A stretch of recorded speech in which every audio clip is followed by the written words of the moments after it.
All aspects of the serve are in the player's hands, figuratively and literally speaking.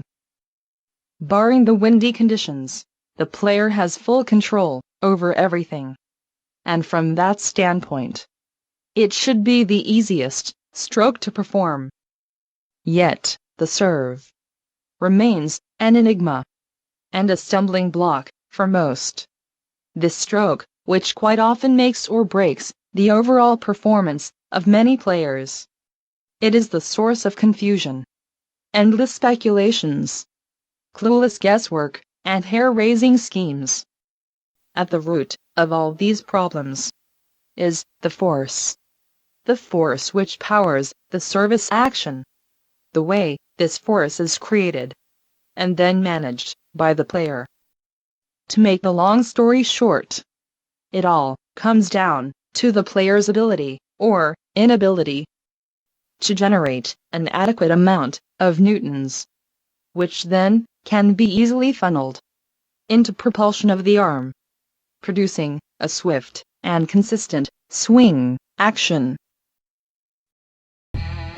The maneuver that produces by far the largest amount of force, which can reliably drive the arm with the racket, is bending backward and then using the abdominal muscles, thrusting the torso forward. This very simple action, which is driven by one of the most powerful muscle groups in the human body, delivers a massive thrust, which also, as luck would have it, is tailor-made for swinging the racket in the right direction. This particular way of harnessing the force, call it a technique if you please, has been in the public domain probably from the time when we began walking upright and started hurling things at each other in earnest. Even though these practical skills have diminished greatly in general population due to discovery of the gunpowder and widespread popularity of the firearms. Nowadays, this know-how is still gainfully employed by many athletic disciplines, like volleyball,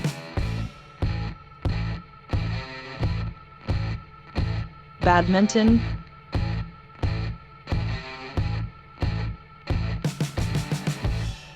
soccer,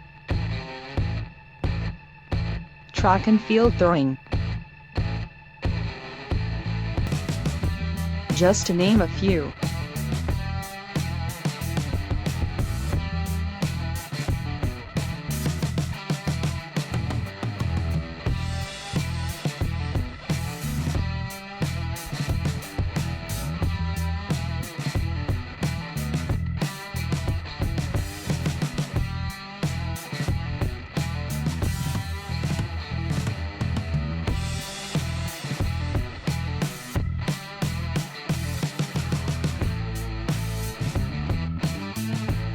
Only the tennis coaches didn't seem to get the memo.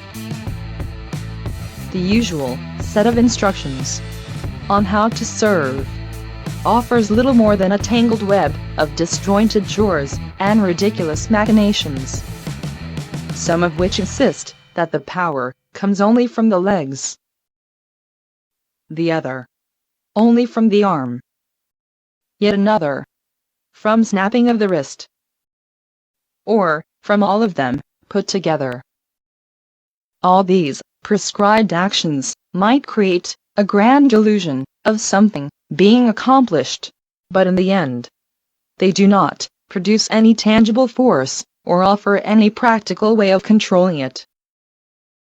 Despite all the organized efforts to complicate the matter as much as possible, periodically, one way or another, this true know-how is smuggled onto the tennis courts anyway, and, with some mainly cosmetic alterations here and there, it is put to good use by the best servers of the game, whose on-court performance should leave no doubts in anyone's mind that there is simply no better way of accomplishing this task. The purest example of this technique is the service action of Stan, the man, Wawrinka. Devoid of all frivolities, very much like the rest of his strokes, it stands as a perfectly clear demonstration of this technique's efficiency and effectiveness.